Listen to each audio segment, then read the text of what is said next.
सबको राम राम भाई, सबको नमस्ते, सबका स्वागत। बुधवार है, 26 नवंबर 2025 है। जी। और बुधवार है तो अपना थ्योरी ऑफ सप्रेशन चलेगा, given by doctor Praful Vijaykar sir. और इसमें हमारा 7 लेयर ऑफ सप्रेशन चल रहा है, डॉक्टर अमितपाल भाई, डॉक्टर सुगंध। जी।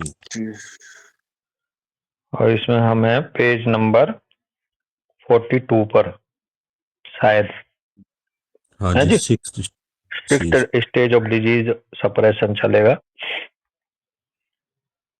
या sixth layer of disease suppression.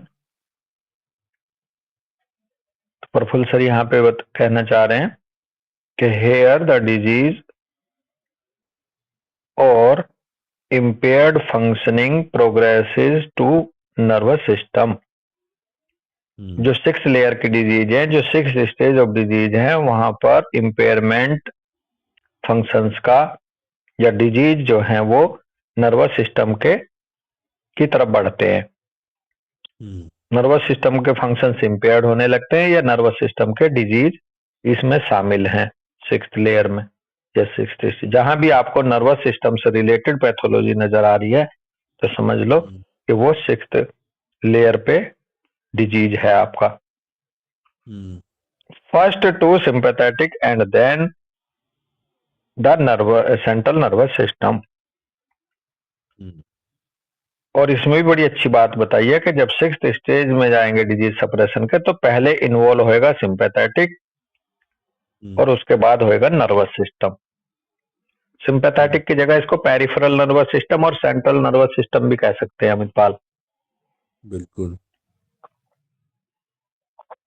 Peripheral nervous system के 2 पार्ट हैं, सिंपैथेटिक नर्वस सिस्टम और पैरासिम्पैथेटिक नर्वस सिस्टम। और दूसरा जो पार्ट है ये सेंट्रल नर्वस सिस्टम है, जो प्रॉपर आपके ब्रेन को वो रिप्रेजेंट करता है।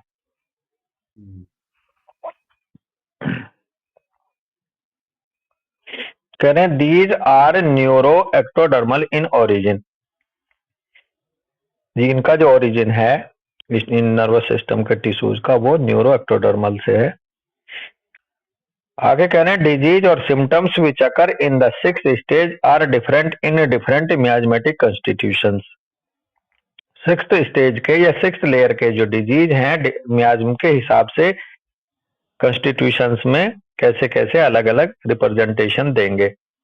अगर इंडिविजुअल सोरिक है, सोरा से प्रीडोमिनेटिंग है अभी, तो उसमें peripheral neuritis, diabetic neuropathy, inflammatory जितने भी कंडीशन है वो इसमें आ जाएंगे।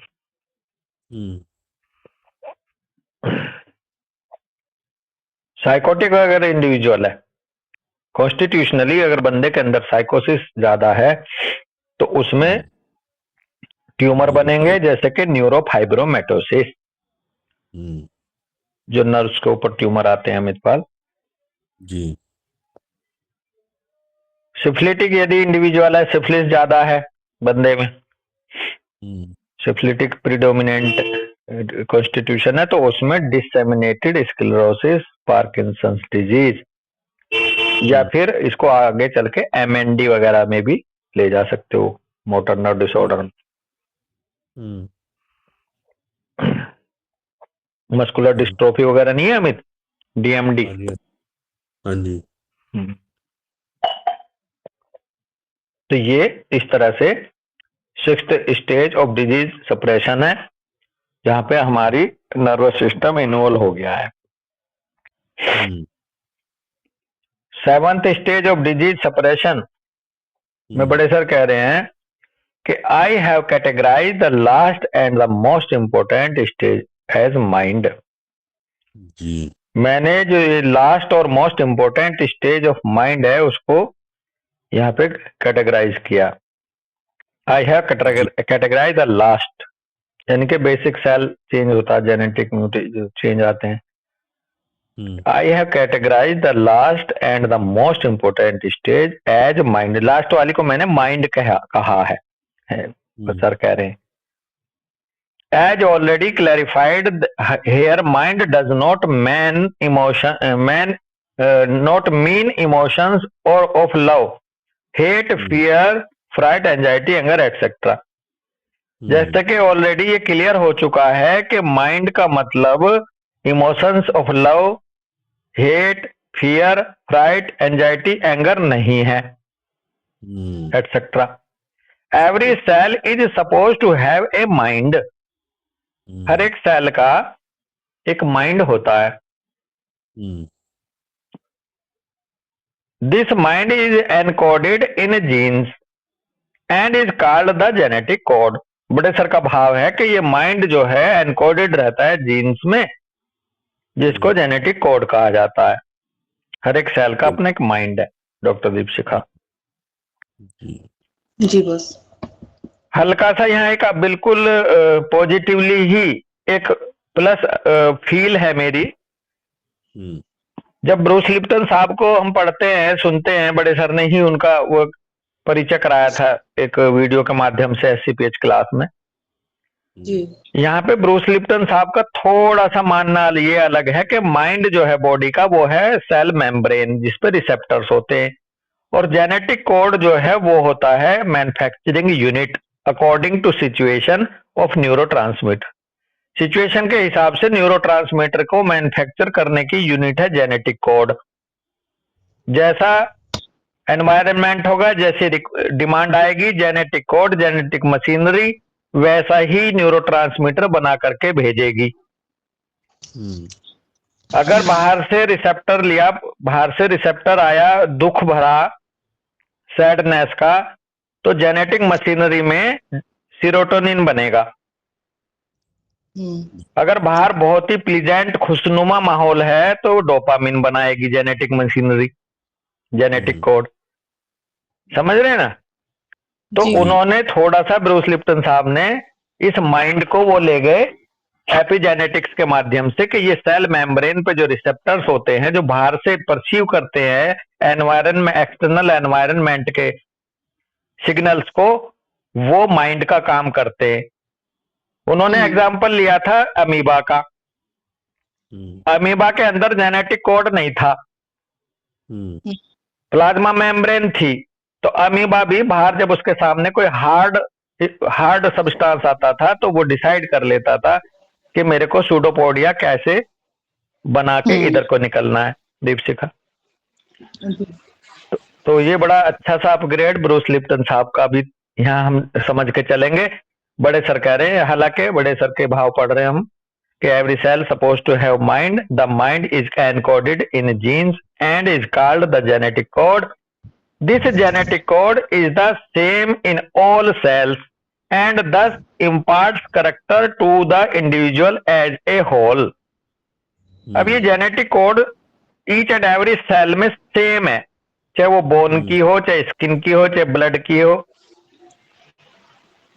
किसी भी सेल में सेम है. और कह रहे हैं imparts character of the individual as a whole, और एज ए होल इंडिविजुअल के सारे करेक्टर उसके अंतर्गत अंकित हैं. अब ये जो अंकित हैं हर एक सेल में जेनेटिक कोड के में उस इंडिविजुअल के, इस टेक्नोलॉजी को मैंने सुना फॉरेन में, खास करके अमेरिका वगैरह में ये एडवांस हो चुकी है टेक्नोलॉजी कि यदि एक हेयर भी मिल जाए, एक कोई सेल डिब्रीज भी मिल जाए नाखून के अंदर अगर कोई किसी के या कैसे भी, तो उस सेल से उस इंसान के पूरे फोटो निकाल लेते हैं. वो कितनी हाइट होगी, कैसा कलर होगा, ऐसे. तो वो उस बात की तरफ इशारा करता है कि एज ए होल इंडिविजुअल के सारे करेक्टर हर एक सेल में हैं, उसकी फोटोकॉपी किसी एक सेल से आप उसको डिकोड कर सकते हो. कह रहे the genetic code is essentially composed of 2 part. अब बड़े सर कह रहे हैं कि ये जेनेटिक कोड भी अनिवार्य रूप से 2 पार्ट से कंपोज होता है, एक्वायर्ड एंड बेसिक. एक्वायर्ड और basic. The acquired code which is inherited from the parents is specific to the species. It also represents characteristic acquired as reaction to environmental effect. बड़े sir कह रहे हैं कि acquired code जो है ये inherited होता है पेरेंट्स से, एक स्पेसिफिक टू द स्पीसीज। ये स्पेसिफिक होता है स्पीसीज टू स्पीसीज, अलग अलग। इंसान के अंदर इंसान जैसा ही आएगा ये, और मंकी के अंदर मंकी जैसा आएगा, और हॉर्स के अंदर हॉर्स जैसा आएगा, मान लो पेरेंट्स का। ये एक्वायर्ड कोड आता है ऐसे। It also represent characteristic acquired as reaction to environmental effect. और इसके अंदर जो एनवायरनमेंट के इफेक्ट के अनुसार जो रिएक्शन चेंज होते हैं उनको भी ये एक्वायर करके लाता है। इसको ऐसा लेंगे कि जैसे पेरेंट्स का एनवायरमेंटल इफेक्ट को लेकर एक्सपीरियंस रहा है, उसके आने वाले बच्चों के जेनेटिक कोड में वो कैरेक्टरिस्टिक रिप्रेजेंट होती हैं। इसमें कई बार हम ऐसे भी समझते हैं। अमित भाई क्या कह रहे हैं? अब यहाँ पे वो ब्रूस लिप्टन वाली बात सही हो गई कि उनके पेरेंट्स ने जो हाँ, जो बाहर से एनवायरनमेंट के इफेक्ट को लेकर के उनके अंदर जो जेनेटिक कोड में जो अपडेट हुई है, वो अपडेट आने वाले बच्चे में ट्रांसमिट हो जाती है, इनहेरिट हो जाती है।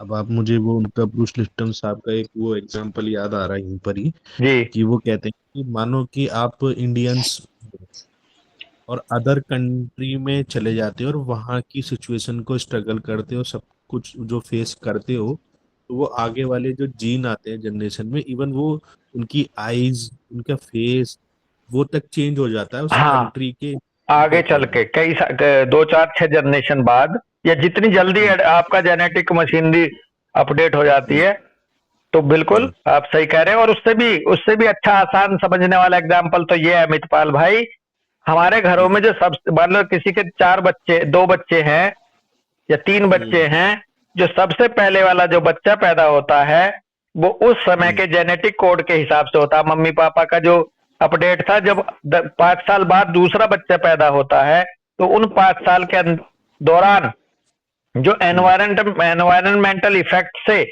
जो चेंजेस आए, जो एक्वायर करी है नॉलेज मम्मी पापा के जीन्स ने, वो उनके गैमेट्स में अपडेट होके आती है। तो इसलिए छोटे वाला बच्चा हमेशा अपग्रेड होके आता है। समझदार जो भी वो पॉजिटिव साइड भी हो सकता है और नेगेटिव साइड भी हो सकता है। तो ये इस बात की तरफ इशारा है कि हमारे जीन्स हमेशा हर क्षण अपडेट हो रहे हैं। जस्ट लाइक एक जैसे टाइप राइटर रखा हो अंदर कोई, और वो लिखता जा रहा हो, अंकित करता जा रहा हो हमारे जेनेटिक कोड पे हर एक एक्सपीरियंस को। सर आजकल ना डीएनए टेस्टिंग होती है, मतलब इंडिया में तो इतना कॉमन नहीं है, बाहर लोग कराते हैं ताकि पता चले हमारी लीनियज क्या है। तो उसमें बहुत जगह ये लिखा होता है कि आप जैसे 100% है, तो 100% में से 2% आपका चाइनीज है, 5% आपका इजिप्ट के हैं, यहाँ से ईस्ट यूरोप से हैं, फिर अमेरिका से हैं। ऐसे करते करते डिवाइड हो जाता है वो। तो उससे ये पता चलता है कि हमारा जेनेटिक कोड कहाँ से चलता हुआ है और किन कंट्रीज से घूम घूम के आ रहा है। हाँ, ये भी इस बात को इशारा करता है कि हमारा जेनेटिक कोड जो है हमेशा अपडेट हो रहा है। दोनों तरफ, पॉजिटिव भी और नेगेटिव। हाँ, वो डी इवोल्यूशन में भी जा सकता है और इवोल्यूशन मतलब करेक्टर्स में जा सकता है। हालांकि इंसान का ये वाला जेनेटिक कोड मंकी की तरफ तो नहीं लेके जाने वाला, लेकिन हाँ, पॉजिटिव और नेगेटिव दोनों भाव, दोनों ट्रेट्स जो ना एक्सप्रेस और रिप्रेस हो सकते हैं। बिल्कुल।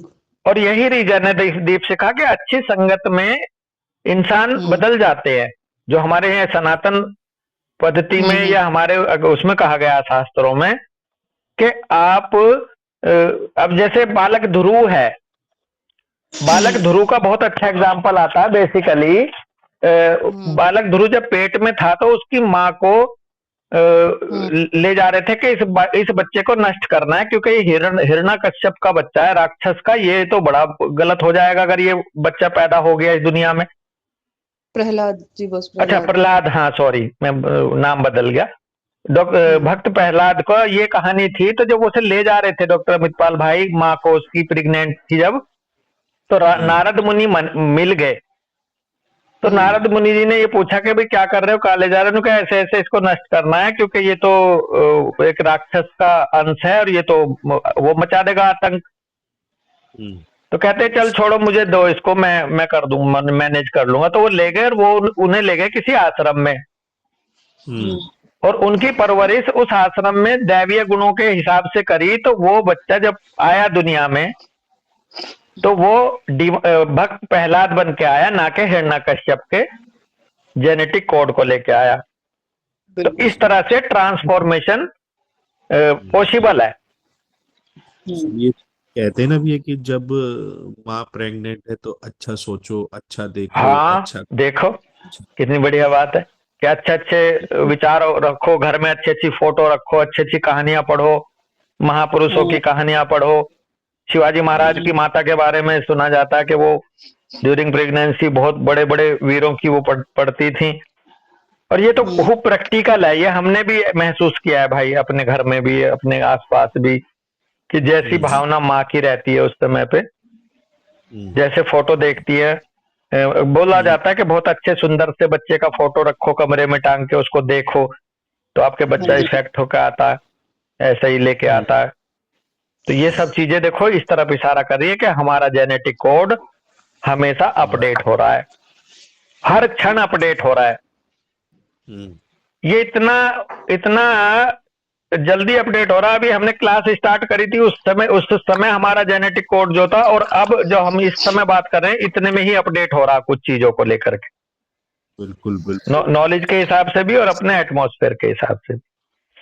जी। अभी सर एक मैंने रील सुनी थी बाबा प्रेमानंद की।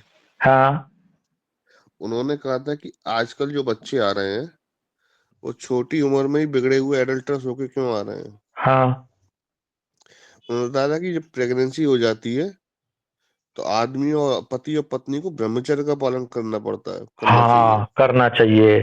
क्या बात लेकिन है। वो ब्रह्मचर्य का पालन होता नहीं है, तो वो बच्चे, इसलिए छोटी उम्र के हाँ, बच्चे ऐसे हाँ, ऐसे आ रहे हाँ, हैं। उनमें जो वो मोरल लेस वाले करेक्टर या उसमें कामुकता उस बच्चे के अंदर जी आती है, वो इसलिए आती है। और भाई ये मेरे को ना किसी मोमडन ने भी बताया था, उनके यहाँ भी ऐसा ही है। वो कहते हैं हमारे इस्लाम में है कि यदि एक बार पता चल जाए कि माँ गर्भवती हो गई है तो वो माँ और बाप दोनों पूरे उस बच्चे के जन्म तक एकदम ब्रह्मचर्य का पालन करते हैं। दोस्त डॉक्टर सुगंध, जी जी बहुत ही हाँ भैया जी। इससे और बड़ी बात आपको मैं बताऊं, जो पहले लोगों में और अंतर रहता था क्या, तो ये अभी ना इस चीज पर बहुत सारी वो चल रही थी। तो ये जो हम लोगों का, हम लोग साइंस में ही रहेंगे, मैं अध्यात्म में नहीं जा रहा। जैसे हमने जीएनएम में पढ़ा, हम अभी भी पढ़ रहे हैं, तो बॉडी का हमारी जो ये मेल और फीमेल का रिलेशन बनाना होता है, वो सबसे बड़ी दिक्कत ये हो गई, हम लोगों ने उसको एंजॉयमेंट की तरफ ले लिया। हाँ, जबकि वो एंजॉयमेंट का मतलब ही नहीं है। नेचर ने सिर्फ इसलिए लिया कि एक उत्तम संतान पैदा करें, बस उत्तम संतान पैदा करें। और हमारे यहाँ तो पर्टिकुलर ये कहा जाता था कि आपको इस एक महीने में सिर्फ इन दिनों में संबंध बनाने, उसके अलावा संबंध भी नहीं बनाने। हाँ, संतान उत्पत्ति के लिए केवल एक प्रोविजन था। संतान उत्पत्ति के लिए इन जो पर्टिकुलर डेज हैं, इन पर्टिकुलर, जैसे एक गर्भाधान संस्कार होता था सबसे पहले गर्भाधान संस्कार होता था कि हाँ भाई इस दिन आप मदर फादर रिलेशन बनाएंगे और उसके अलावा नहीं बनाएंगे। एक बहुत बड़ी बात, आप किसान है, एक गुरुजी ने मेरे को बहुत बढ़िया बताया, भाई आपको एक बालक पैदा करना है, आपने खेत जो उसमें बीज डालना है, एक बार बीज डालोगे क्या रोजाना उसमें बीज डालते रहोगे? नहीं, एक बार डालना, अब उसको फल फूलने दो। मतलब बहुत ही गजब, बहुत ही क्रूड एग्जाम्पल आपने दिया एकदम। और बिल्कुल बिल्कुल। और वो जो आप कह रहे हो, देखो हम लोग अभी कैंप से आए हैं, इसको आप तो बार बार बोल चुके, ये है कि तमस रजस सद्गुण सहित माता प्रकृति प्रधान, जैसी जननी भावना वैसी ही संतान। बहुत ही बढ़िया, बहुत बढ़िया। ये महाभारत से बहुत अच्छा आपने इसको कोट करा है। हम लोग यही तो पूछते हैं कि ड्यूरिंग प्रेगनेंसी माँ के साथ में क्या चल रहा था, माँ के दिमाग में क्या चलता रहा। इसको एक बार फिर से रिपीट करो आप। बस ये जो है इसको फिर आप और हम या सब लोग इसको बहुत अच्छा डिकोड करोगे, बहुत अच्छा। देखो, तमस रजत सतगुण सहित माता प्रकृति प्रधान, जी, यानी कि माँ तमस का स्वभाव। रजत और हाँ, तमस रजत और सद्गुण के साथ में माँ की जो प्रकृति है, यानी कि ऐसा भी है बस कि माँ के अंदर सोलह है गुण, हाँ, जो तो बच्चे प्रकृति के अंदर प्रधान भी होगी, है ना? हाँ जी, और माता की प्रकृति प्रधान होगी, हाँ, लेकिन माता की प्रकृति ही निर्धारित करेगी, ऐसा भी नहीं हाँ, है यस, ये बात है। माता प्रकृति ना? प्रधान का मतलब है कि माँ की ही प्रकृति यहाँ डिसीजन लेगी या वो ही डिसाइड करेगी। बहुत अच्छी। वही वो उस तरह का डिस्पोजिशन आएगा, हाँ, लेकिन बच्चा भी उसके माता की प्रकृति प्रधान रूप से होगी, हाँ, अकेली माँ की ही नहीं होगी। जी बहुत बड़ी बिल्कुल। बात है, और है ना? जैसी जननी जैसी भावना। जी, भावना वैसी ही संतान। ये एक है। ये अभी आप कह रहे हो रोजाना आप अपडेट होते हो, रोजाना मैं अपडेट होता हूँ, रोजाना हम अपडेट होते हैं, पॉजिटिव में होते हैं, तो हमारी वैसे ही हमारे इमोशंस और वैसे ही हमारी चीजें बदलती हैं, और जितनी तेजी से बदलती है उतनी ही तेजी से बच्चे के ऊपर अफेक्ट करती हैं। हाँ, बिल्कुल। अभी अभी आपने एक एग्जांपल दिया था बड़े सर, इस एग्जांपल वो जो एक सेल से, हर सेल का अपना अलग जेनेटिक कोड है, एक सेल से पूरा मैन रिप्रेजेंट इसी तरह से होता है। अगर आपको ध्यान हो, क्या कहते हैं डॉक्टर ये प्रफुल्ल बोरकर सर या कोई भी, हमने झूठ बोलना शुरू करा तो मेरे हाँ, सेल ने झूठ बोलना शुरू करा, तो हाँ, पहले पूरी बॉडी झूठ बोलने लगेगी ना। हाँ, और ऐसा ही इसीलिए सर ऐसी कहा करते, फिजियोलॉजी हो जाएगी अंदर, ऐसी ही क्योंकि फिजियोलॉजी हो जैसी जाएगी। सेल एक होती वैसी सारी सेल होती चली जाएंगी फिर तो। बिल्कुल, डिजीज का भी यही कारण है, डिस्पोजिशन जो बिगड़ते हैं उनका भी यही कारण है दोस्त। हाँ जी, बहुत बढ़िया। तो चलते हैं, कह रहे हैं सेकंड इज, ये तो था first acquired code. Second is the code which is the basic code. बड़े सर कह रहे हैं कि दूसरा कोड इसमें ऐसे होता है जो बेसिक कोड होता है। Basic code is the code which has characteristics which every cell, bracket में कह रहे हैं वेदर ह्यूमन प्लांट और animal, has to possesses.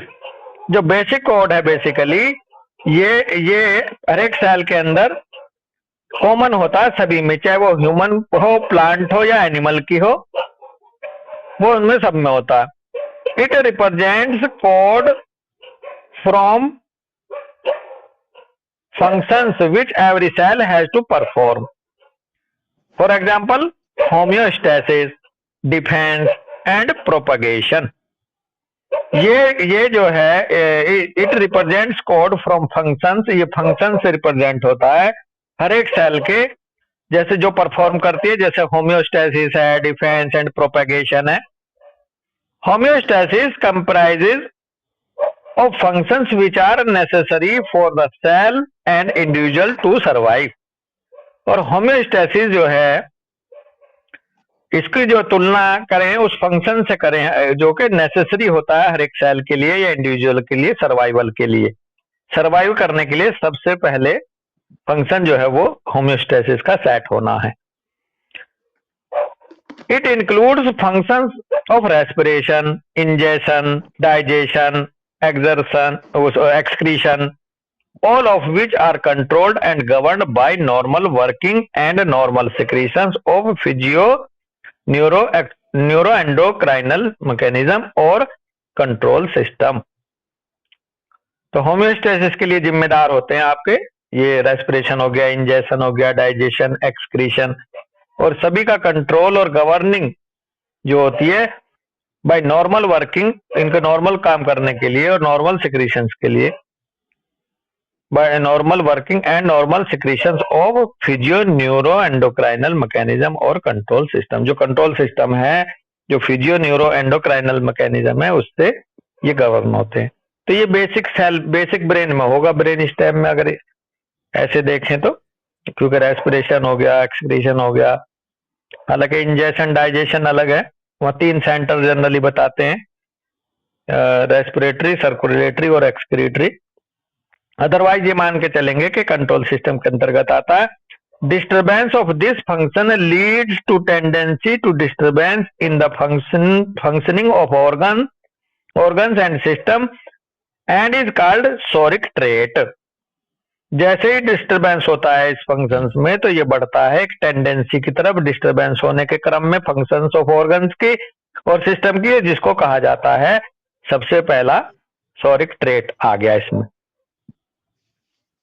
Disturbance at organ level produces functional impairment of organs, whereas disturbance at limbic or neuroendocrinal level produces excess or reduced neurotransmitters and hormones like adrenaline, epinephrine, etc. to produce intense emotions typical to the Soric trait. सोरा का origin बता दिया एक तरह से कि सोरा कैसे start होता है बड़े सर ने। ऑर्गन लेवल पे तो इनके फंक्शन जब इम्पेयरमेंट होते हैं तो वो तो मतलब फंक्शनल इम्पेयरमेंट ऑर्गन लेवल पे हुआ, जबकि दूसरी तरफ जो लिम्बिक और न्यूरो एंडोक्राइनल लेवल पे जो प्रोड्यूस होते हैं डिस्टरबेंस एक्सिस या रिड्यूस करने के क्रम में न्यूरोट्रांसमीटर्स को और हॉर्मोन्स को, जैसे कि एड्रेनलिन, एपिनेफ्रिन एटसेट्रा, करें to produce intense emotional typical to the psoric trait, यानी कि मेंटल सोरा और फिजिकल सोरा ऐसे डिस्क्राइब होगा। Psora of mind, psora of body. तो सोरा ऑफ बॉडी में है disturb homeostasis at physical plane, cellular plane, physiological plane, और मेंटल सोरा जो है वो जो disturbance of homeostasis at the neuro endocrinal level या लिम्बिक लेवल, एक तरह से। सर इसको एक बार दोबारा एक्सप्लेन करते हैं। कहाँ से भैया? सर यही मतलब सोरा जो हाँ देखो मैं बताता हूँ सोरा कहाँ से आ रहा है बड़े सर के हिसाब से या एलाइड के हिसाब से। डिस्टरबेंस ऑफ दिस फंक्शन जो होम्योस्टेसिस था leads to a tendency to disturbance in the functioning of organs and systems and is called Soric trait। जब यह होम्योस्टेसिस बिगड़ती है रेस्पिरेशन को लेके, इंजेक्शन को लेके, डाइजेशन को लेके, एक्सक्रीशन को लेकर के, ये आगे बढ़ती है disturbance functioning of organs and system के, तो ऑर्गन्स और सिस्टम का जो फंक्शन है नॉर्मल वो डिस्टर्ब हो जाता है डॉक्टर से, और इसको कहा गया कि ये सोरिक ट्रेट है। अब इसको भी दो जगह तोड़ा, कह रहे हैं disturbance at organ level produces functional impairment of organ. ठीक है जी, ऑर्गन लेवल पे तो ये फंक्शनल इंपेयरमेंट को ऑर्गन्स के क्रिएट करेगा, whereas disturbance at limbic और neuro endocrinal level produces axis और reduces neurotransmitters and hormones like adrenaline, epinephrine, etc. to produce intense emotions typical to the Soric trait। कहते हैं ना जब से इसका पेट खराब हुआ है, इसका पेट साफ नहीं होता तो इसे गुस्सा बहुत आवा है, समझ रहे हैं? जी, तो गुस्सा क्यों आया? एड्रेनलिन से। पेट खराब क्यों हुआ? डाइजेशन खराब होने से। मिर्च ज्यादा खाओगे तो आपका तासीर गर्म हो जाएगा, आपको गुस्से वाले हो जाओगे। जैसा खाना खाओगे, जैसा खाए अन्न वैसा होए मन, वो सिस्टम है यहाँ। अभी मैंने कल परसों एक वो डाली थी स्लाइड, बड़ी अच्छी निकली थी वो, उसे पढ़ना दीपशिखा या अमित भाई कोई, वो डाइट के लिए था, डाइट को लेकर के। अमित शर्मा अभी निकाल दिया। हाँ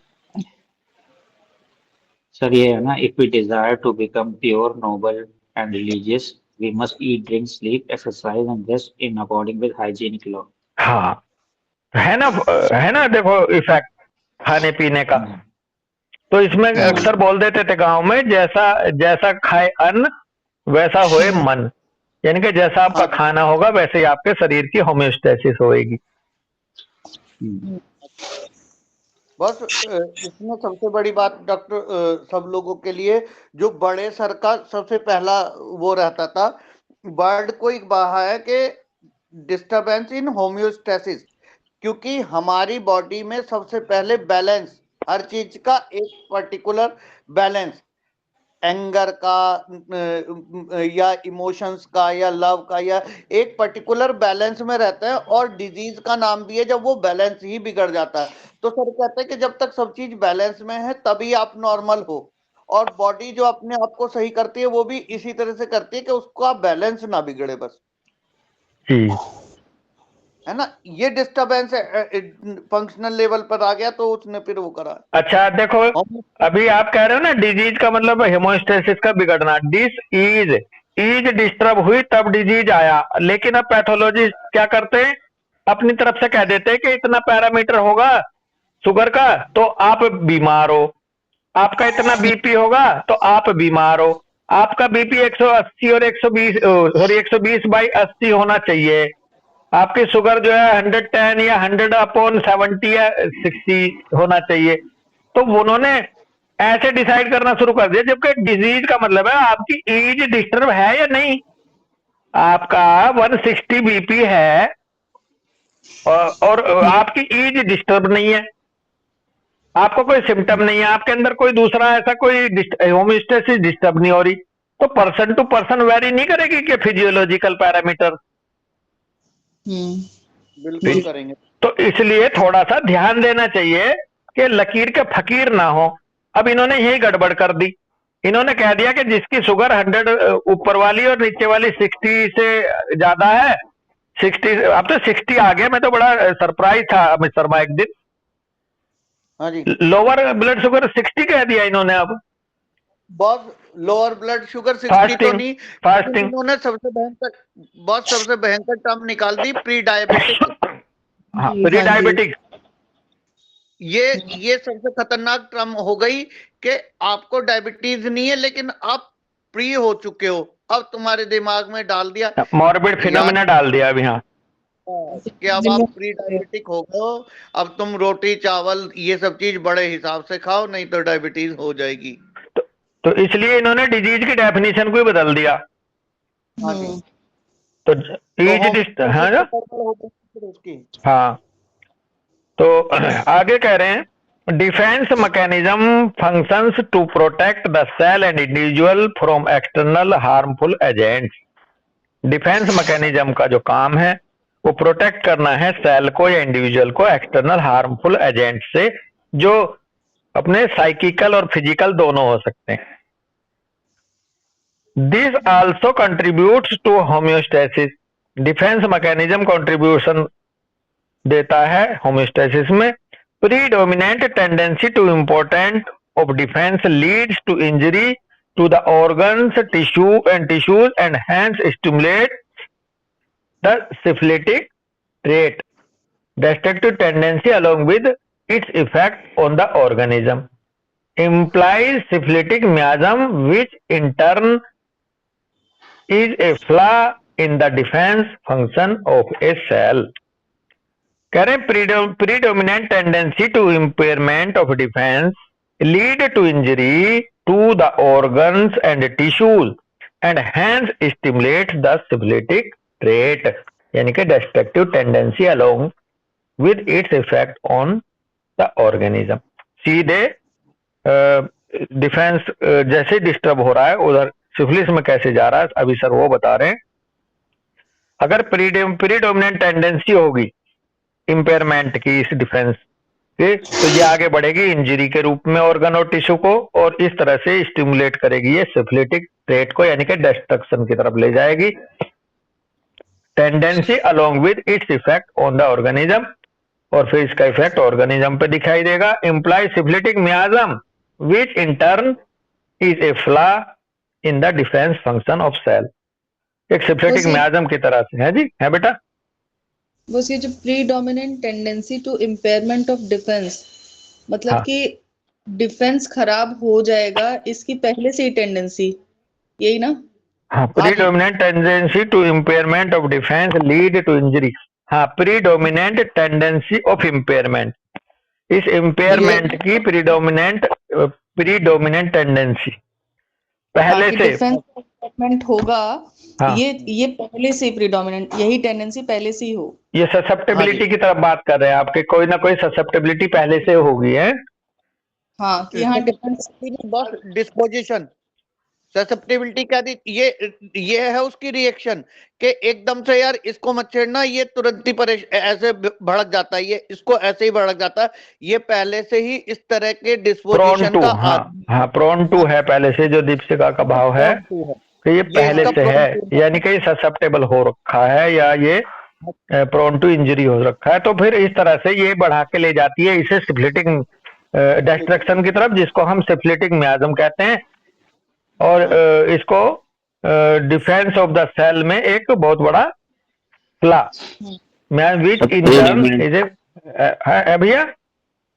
प्रीडोमिनेंट का मतलब होता है प्रमुख, तो प्रमुख उसकी टेंडेंसी है। हाँ, अब ये प्रमुख टेंडेंसी किसमें होगी, जिसमें पहले से ससेप्टिबिलिटी आ गई होगी, है ना, ऐसे भाव था दीपशिका का। तो इस तरह से उधर तो सिफिलिटिक मियाज्म बोल दे रहे हैं और उधर बोल दे रहे हैं flaw in defence function of cell. आगे कह रहे हैं propagation of every cell is characteristic, propagation of every cell is characteristic. ये अभी अमित शर्मा बहुत अच्छी टर्म बोलते हैं कि मेंट फॉर क्या है वो, हील करके, क्या था भाई Amit Sharma? Genetically bound to heal. हाँ, we are genetically bound to heal, यानी कि cell is genetically bound to propagate. आगे सेल जीना चाहती है, मरना नहीं चाहती है। Propagation of every cell is characteristic. Every cell has a cord to multiply only into two daughter cells, and this is called mitosis. If the cord is disturbed, multiple reproduction of more than 2, 4, 8 cells takes place, resulting in overgrowth. This tendency with its resulting effects on the organism is called as psychosis or psychotic trait. देखो तीसरा यहाँ लेके आए, पहले सोरा फिर syphilitic और बीच में अलग निकाल के साइकोसिस को कितना अच्छे से बताया, क्योंकि सेल की जो कैरेक्टरिस्टिक होती है वो होती है प्रोपेगेशन की, आगे बढ़ने की, डिवाइड होते हुए, मल्टीप्लीकेशन की वजह से के साथ। तो वो कहते हैं नॉर्मली ला जो है वो 1 से 2 सेल बनने का विधान है, लेकिन जब ये डिस्टर्ब हो जाता है, ये कोड 1:2 का रेशो नियम टूट जाता है, तो मल्टीपल रिप्रोडक्शन होने लगता है। एक सेल से 2 भी बन सकती हैं, 4 भी बनने लगती हैं, एक सेल से डिवाइड होकर 8, एक सेल से 10 सेल भी बनने लगती है, और इसलिए इस तरह से ओवरग्रोथ होने लगता है। तो इस टेंडेंसी को बड़े सर ने कहा ऑर्गेनिज्म में, इसको साइकोसिस या साइकोटिक ट्रेट बोला गया है। कितना कोरिलेट कर रहे हैं आपके एलाइड से मियाज्म को, सेल के डिफेंस से कैसे मियाज्म को कोरिलेट करना है वो भी यहाँ सामने आ रहा है। When a disease reach the 7th stage and there is a massive disturbance in the functioning of limbic system, it produces schizophrenia, obsessive psychosis, insanity, manias, etc. पहले वाला पार्ट तो फिजिकल बॉडी पे बता रखा है सेल के रूप में।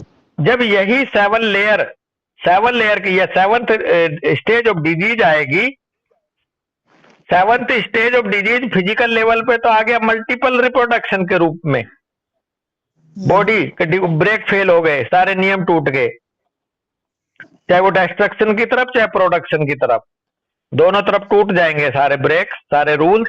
वो तो फिजिकल बॉडी पे, और अगर आप देखो मेंटल लेवल पे तो वहां पे ये लिम्बिक सिस्टम का फंक्शन इतना ज्यादा डिस्टरबेंस हो जाता कि पैदा हो जाता बंदे के अंदर साइजोफ्रीनिया, ऑब्सेसिव साइकोसिस, इंसैनिटी, मेनियाज एटसेट्रा। तो ये 7th लेयर की एक्सप्रेशन है basically. If the disease reaches the 7th stage to completely destroy the code of defense mechanism, it gives rise to injury which is irreparable, resulting in disease like gangrene, Parkinson's disease, motor neuron disease, disseminated sclerosis, complete destruction of islets of Langerhans, bracket वगैरह, causing permanent diabetes, Alzheimer's disease, etc. जब disease 7th layer पे 7th stage पे चला जाता है तो वहां पे कह रहे हैं कि डिस्ट्रॉय हो जाता है ये कोड ऑफ डिफेंस मैकेनिज्म, अंदर का जो कंट्रोल है जेनेटिक मशीनरी का, ये इस पे कोई कमांड नहीं रहती, ये फेल हो जाता है और इस तरह से इंजरी जो होती है फिर वो इरिपेयरेबल होती है, ना रिपेयर होने वाली इंजरी में चला जाता है सेल या और इंडिविजुअल ऑर्गेनिज्म, और जिसका परिणाम निकलता है किस डिजीज के रूप में, गैंग्रीन के रूप में, पार्किंसन डिजीज के रूप में, मोटर नर्व डिजीज के रूप में, डिसेमिनेटेड स्क्लेरोसिस के रूप में, कंप्लीट डिस्ट्रक्शन होने के रूप में, लेक्सोप्लेगरहेंस को जिसको कहते हैं ना, इसको टाइप 1 डायबिटीज हो गई या टाइप परमानेंट डायबिटिक हो गया, ये एल्जाइमर डिजीज। तो ये 7th लेयर के डिजीज है डॉक्टर श्रेय, doctor Sugan. When the disease reaches the 7th layer in a person having predominantly psychotic trait, it produces disease like cancer, fibroids, atherosclerosis and its complication. बड़े sir कह रहे हैं दीपशिखा कि जब ये 7th लेयर पे पहुंच जाता है तो अगर साइकोटिक डोमिनेटिंग बंदा है, साइकोसिस से प्रीडोमिनेट करता हुआ कॉन्स्टिट्यूशन है, तो उसके अंदर डिजीज मिलेंगे जैसे कैंसर और है ना, जिसमें ओवर ग्रोथ होती जा रही है, फाइब्रोइड, और इनका भी अपने कॉम्प्लिकेशंस के साथ इनकी स्टेज होंगे। हर एक फाइब्रोइड 7th लेयर का नहीं है, वो फाइब्रोइड जो मतलब आउट ऑफ कंट्रोल हो गया, एथेरोस्क्लेरोसिस एंड इट्स कॉम्प्लिकेशंस, अपने कॉम्प्लिकेशंस के साथ। तो बेसिकली इसमें थोड़ा हम ये भी ध्यान रखें कि शुरू में जो छोटे छोटे फाइब्रोइड बन रहे हैं वो तुरंत के तुरंत पूरी तरह से ऐसा नहीं है कि उधर लेट डाउन कर गए या वो सेट हो गए, साथ में पूरा केस देखना पड़ेगा, क्योंकि हर एक केस की ऐसी स्थिति है कि वो पूरी तरह से सेट हो गया है या अभी एंट्री किया उधर। तो जो अभी एंट्री किया है वो रिपेयरेबल है, और जो वो पूरी तरह से सेट हो गया वो रिपेयरेबल नहीं है। जैसे कैंसर की 5 स्टेज होती है, तो कहते हैं फर्स्ट, सेकंड, थर्ड तक वो रिवर्स से उसको क्योर कर सकते हैं, लेकिन 4th और 5th स्टेज में जाने के बाद वो नहीं होएगा सही। तो है ना, एलोपैथी में भी कैंसर की स्टेज बताते हैं कि कीमोथेरेपी से या रेडियोथेरेपी से कौन से लेवल तक ट्यूमर को या कैंसर को वो कर सकते हैं, रोक सकते हैं। तो लास्ट स्टेज का मतलब है पूरी तरह से सेटल हो गया है वो 7th लेयर में। तो यही ऐसे था, और आज यहीं रुकेंगे। पॉइंट्स टू नोट बाद में करेंगे। किसी का कोई पॉइंट है तो वो अपना रखे, किसी को कुछ कहना है भाई? मुकुल है और डॉक्टर अभिषेक है, डॉक्टर प्रीति जी हैं। अपने भाव कोई सब्जेक्ट से रिलेटेड अगर मन में आता तो जरूर रखा करें भाई। डॉक्टर डेनिस हैं। ठीक है बस, चलो ठीक है। हाँ, जय राम जी सर। ओके, राम राम भाई सबको नमस्ते, सबका धन्यवाद भाई। राम राम राम राम राम बेटा।